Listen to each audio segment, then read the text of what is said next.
My name is Chef Candace, and this is Dished. I love this spread. We are doing an autumnal grazing board, and one of the best things that I like to do during the autumn is graze. You know, you're home, it's cozy, it might be raining outside, or the weather is just getting a little cold. So what better way to kick off the season than grazing and making your own charcuterie board, which we are going to do here today. So I have different products, all very yummy. We're gonna go through them, and then we're just gonna make this layer by layer. First, we have our crackers. Now I have two different types of crackers.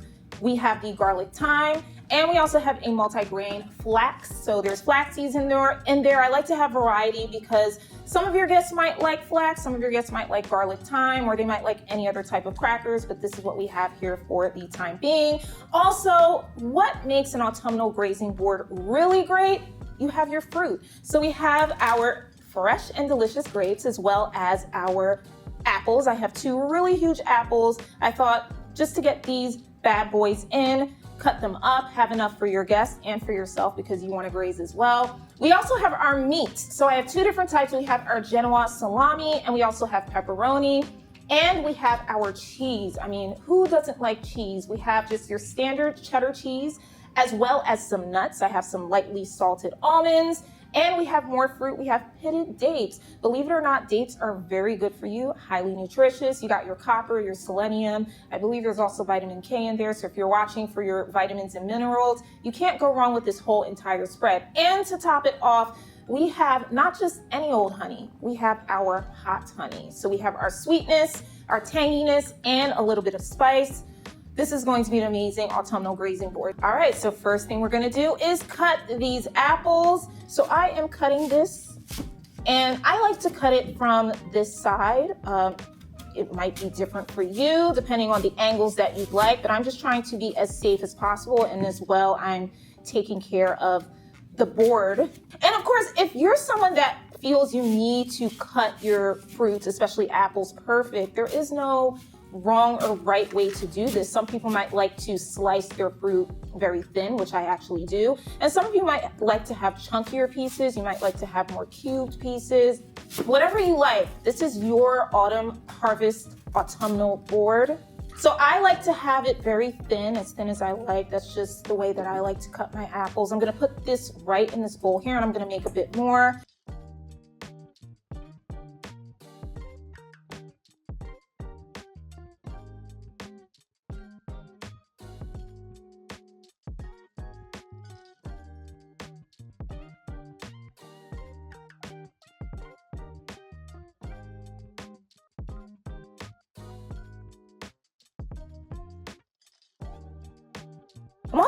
We're just gonna do the fruits first. So with our apples, I'm going to place our grapes.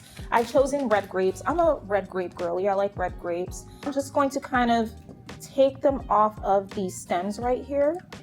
And I'm gonna leave a few stems on actually as well. I just wanna have some texture that we're gonna put on our grazing board. So I'm going to take some of the grapes off. I'm gonna leave some on. I just wanna have some variety and show that right here. That's one of the beautiful things about a grazing board is that you can add or subtract whatever you'd like. It's really up to you. And some people like to have grazing boards with a full-on spread. Others might do the full-on spread first and then take away from it. So it's really creative in that sense where you can add and subtract, and you can add different things, which I'm going to do with these pitted dates. Now, I'm not someone that eats dates on a regular basis, but for the purposes of this grazing board, I thought, why not? Let's have fun. Let's put some dates there, you know?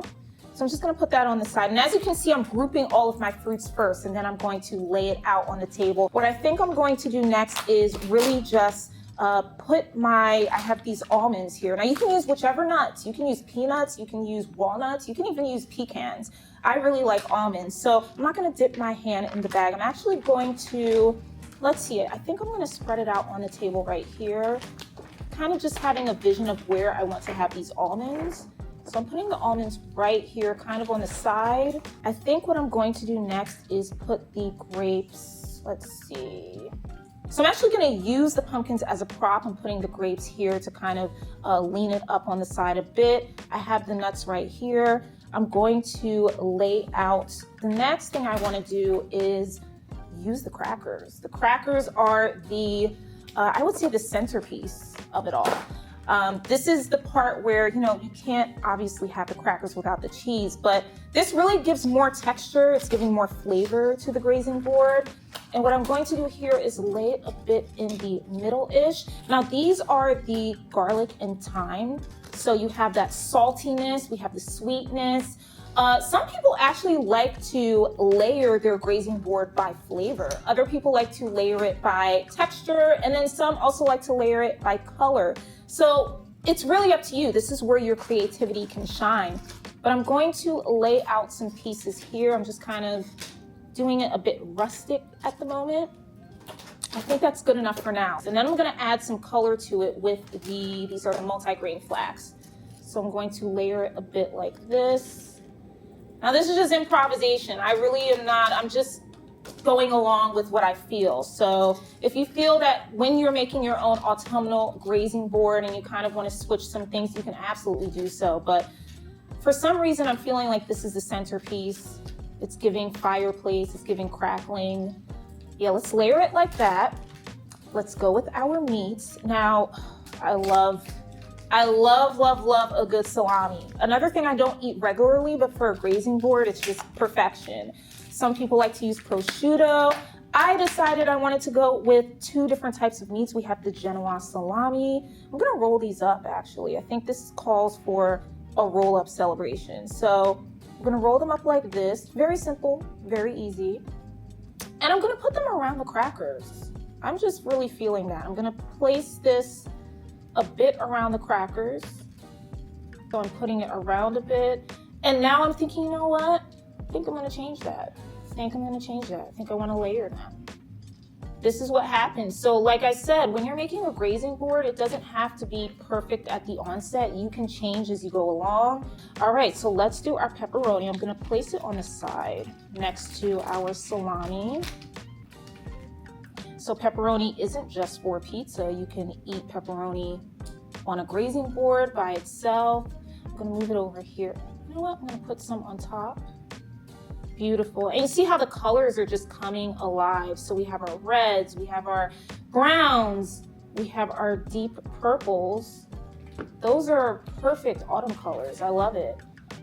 We need to get to the cheese. We need to get to the cheesy cheese. Now this is cheddar. I kept it very basic. I like to do cheddar cheese. I like a good brie. I like a good camembert. The best thing about cheese is that there are so many different types, so many different flavors, and you can choose whatever you like. I am going to cut these about medium size. I'm not gonna do it super thin, but I'm not gonna do thick, chunky blocks. I wanna just have just enough so that you can place your cheese on the crackers. This looks excellent. And in fact, I'm gonna move it to the side. So I'm gonna place it right here between the nuts and then the border of the crackers. And as you can see, I'm just moving along. And if I decide I want to replace some things in a different spot, I can absolutely do so. And it doesn't have to be perfect. I'm going to layer this actually just a bit. We're getting somewhere. I'm going to add more grapes. So I think I want to add grapes on the side. Re-roll this. So this is the part where I'm doing a bit more layering. So now I'm seeing the vision. It's gonna look a little bit different because I'm at this angle, but now I'm thinking, okay, how do I wanna place this to make it look even more cute, more beautiful, a bit more rustic? In fact, I'm gonna lay this over here. I'm gonna add some grapes that aren't on stalks over here. Twirl it around, there we go. I'm gonna start putting my dates. Just place a few dates here and there, right? It's giving a wreath in a sense. That's just where I'm going with this. And I'm liking this wreath vibe. So I'm gonna add some more grapes just here and there. And then of course we're gonna add our apples second to last because the piece de resistance is going to be the hot honey. I didn't forget that. Oh, that came out so good. So it just fell into place based on the way that I cut this. This is beautiful. All right, I'm gonna lay this here. Can you move the knife? Yes, I can. Absolutely. There we go. I want you all to see how beautiful this is. And then I'm going to place this over here.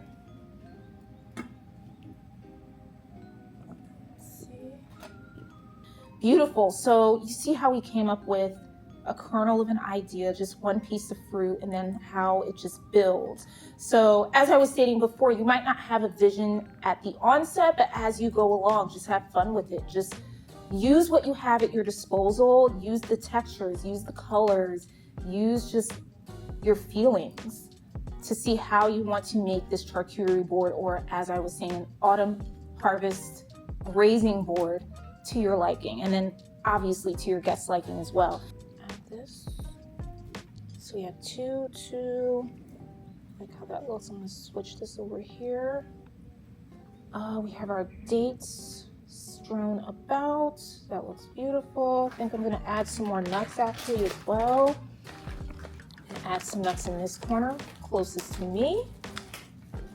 So of course, I went to my local grocer. I decided I wanted to have some fruit, some crackers, salami. But for your grazing board, you can do whatever you like.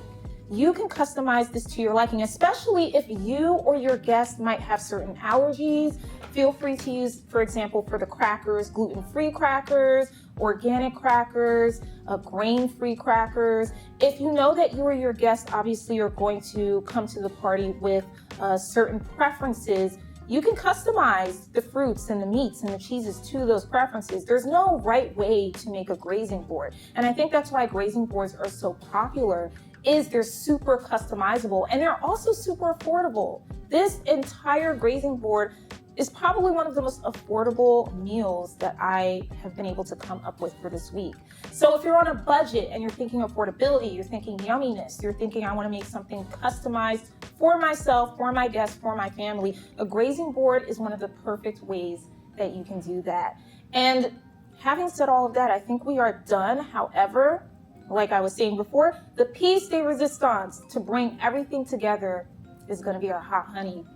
So the piece de resistance, the creme de la creme of your autumn harvest grazing board is going to be your hot honey.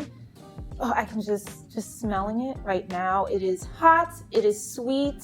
This is going to be absolutely fantastic. So this is top of the line hot honey. You can find this in your grocery store, or depending on where you live, just see if you can't find it in your grocery store, order it. See if that's something that will work for you. Oh, just look at that. It's like a commercial. I really hope you enjoyed watching this episode of Dished. This is one of the best things that you can do for the autumn is celebrating yourself, celebrating those around you with a great affordable meal that's also not just tasty, but nutritious. And it's not just for autumn. You can do this at any time of the year, but I think this is an awesome way to kick off the fall season. When you're talking real estate, you're talking money down, you're talking Down Money Media. My name is Candace. Please look out for me on social media. On Twitter at Candace, C-A-N-D-A-C-E, Cordelia, C-O-R-D-E-L-I-A, and also on Instagram at ThatGirlCandace, that's spelled C-A-N-D-A-C-E 16. I'll see you next time on Dish. Take care and enjoy.